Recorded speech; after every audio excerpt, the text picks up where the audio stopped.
공자는 뭐라고 얘기하냐면요, 이 연락의 에너지, 그러니까 일종의 연락의 행복감을 얻기 위해서 가장 중요한 것은 내 마음이 행복해야 된다는 거예요.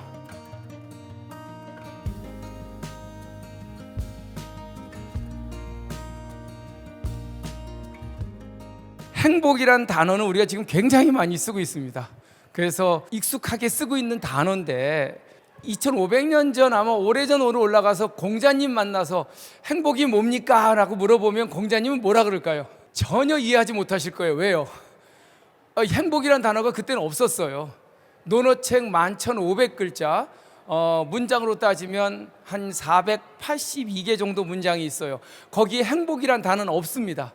그럼 누가 만든 단어예요? 행복은 일본 사람들이 해피니스라고 하는 서양의 단어를 한문으로 옮기면서 행복이란 단어를 만들었어요. 그러면 논어책에는 행복이란 단어 대신에 어떤 단어가 있을까라고 궁금해지는데, 연락이란 단어, 연락 굉장히 기쁘고요. 락은 뭐예요? 즐겁고, 그게 바로 행복이죠. 논어에는 이 단어가 우리가 쓰는 행복이란 단어와 굉장히 닮아 있습니다. 과연 이 연락이란 단어가 뭘까요? 어떤 분은 그걸 도파민이라고 얘기하대요.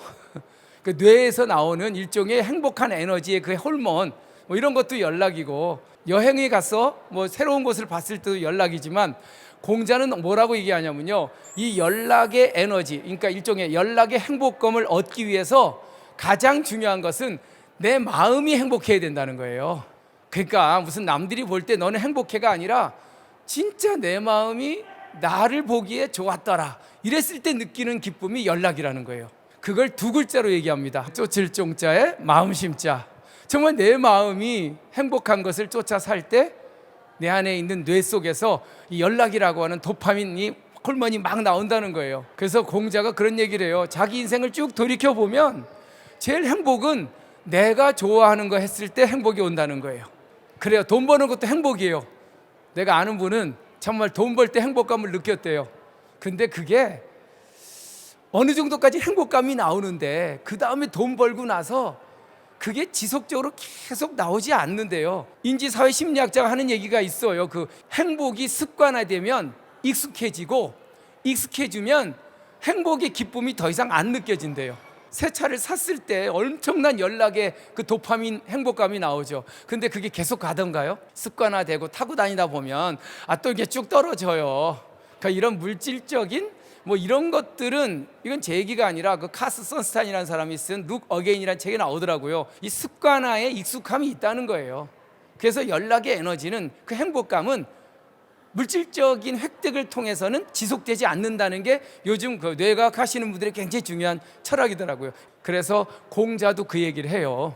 행복은 습관화되면 익숙해져서 더 이상 행복감으로 못 느낀다는 얘기를 하고 있습니다. 연락이라고 하는 일종의 행복의 에너지는, 공자가 얘기하는 건 아주 보통의 하루를 계속해서 그것을 축적하여 살아가는 것이 가장 위대한 연락의 행복감이다라고 얘기를 합니다. 논어에 나와요. 공자가 하는 얘기가, 아니 음악을 듣고 이렇게 음악의 그 위대함이 나를 이렇게 행복하게 할 줄은 몰랐다라고 하면서 3개월 동안 그 음악의 연락에 빠져서 고기 맛을 몰랐다, 이런 얘기 나와요. 음악이라고 하는 그 소리를 들으면서 그때 느꼈던 연락의 기쁨 때문에. 그러니까 공자는 그래요. 남들이 생각하는 그 보통의 하루, 내 마음이 정말 행복하다고 생각하는 그 연락을 느끼는 순간 세 가지를 잃어버린대요. 첫 번째는 먹는다는 본능도 잊어버린대요. 이거를 망식이라 그럽니다. 배고픈 것도 잊어버리면서 오늘 여기 와서 공부하고 계십니까? 그럼 연락을 느끼시는 분이에요. 두 번째는 망우라고 하세요. 망우.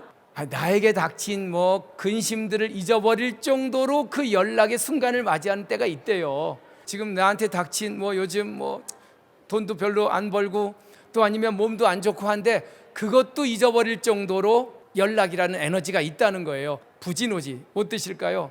내가 늙어간다는 나이조차 알지 못할 정도로 연락을 느낀다면, 그렇다면 그 사람은 진정한 연락의 삶을 사는 분이다. 전 그래서 인생은 맛이 있다. 그래서 이걸 요즘 말로 하면 연락의 맛이다. 연락의 맛을 제가 고민하다가 내 인생을 기쁘게 하고 즐겁게 하는 이 연락의 행복감을 느끼는 맛이 몇 가지나 있을까 한번 질문해 봤는데 8가지 정도가 딱 잡히더라고요. 이 중에서 저는 2가지요. 제일 맛있는 게 뭐냐? 학습의 맛과 그리고 관계의 맛, 연대미라는 생각을 하고 싶어요. 공자가 뭐라 그래요? 인생에서 제일 행복할 때가 언제랍니까? 돈 버는 것도 아니고, 그렇다고 해서 무슨 뭐 엄청난 명예를 얻는 것도 아니고, 배우고 그 배운 것을 끊임없이 익히는 것이 내 인생의 가장 행복한 것이다. 그 얘기가 옳았어요. 뭔지 모르게 뭔가 깨우쳐 간다는 거, 무엇을 알아간다는 건 뇌 안에 있는 어떤 호르몬이 움직이는 느낌이 있어요. 그것이 뭔지 모르겠지만 돈을 버는 것보다 더 습관화되지 않는, 계속해서 지속되는 유효기간이 없는 분명한 연락에 이 호르몬이 있을 거란 생각이 들어요. 이분 얘기가. 그리고 또 학습은요, 인간이 실패했을 때 원자리로 돌아올 수 있는 회복력을 증강시켜 준대요. 그래서 열심히 학습을 하면 실패하고 다시 돌아올 수 있는 단단한 회복 근력이 생긴다고 얘기합니다. 3번째는 굉장히 긍정적인 감정을 유발시킨대요. 그러니까 다 떠나서 공자가 옛날에 논어 첫 구절에 배우고 스스로 수시로 익히는 게 인생의 가장 기쁜 일이라고 했던 것을 요즘 현대 심리학자가 푼 게 뭐예요? 도파민을 발생시키고 회복력을 증강시키고 긍정심을 올리는 게 그게 학습이다라고 딱, 이건 뭐 논문 저널에 나오더만요. 그 다음 2번째 제가 좋은 맛, 학습의 맛과 또 뭐예요? 연대미, 관계의 맛이라 그러죠. 예. 전 인생을 혼자 사는 것도 좋지만 누군가 옆에 함께 한다는 건 참 멋진 일인 것 같아요. 근데 요즘 연대가 많이 끊어졌어요. 공자가 그런 얘기를 해요. 연대를 계속 유지하고 좋은 관계를 유지하고 끊어진 관계를 다시 복구하려면 제일 중요한 게 뭘까요? 공경하라. 공경하면 그 연대가 오래 간대요. 사실 사람이 오래 지나면 공경심이 떨어져요. 야, 너 친하다고 함부로 대하기도 하고, 근데 그랬을 때 그 연대는 무너지기 시작한대요. 마치 오늘 처음 만난 사람처럼 공경하래요. 그것이 구의경지, 오랜 시간 지나도 서로를 공경하는 그것이 그 사람의 관계의 기술이다라고 얘기를 합니다. 학습은 우리의 눈을 더 크게 뜨게 해줍니다. 우리의 뇌에 도파민을 발생시켜요.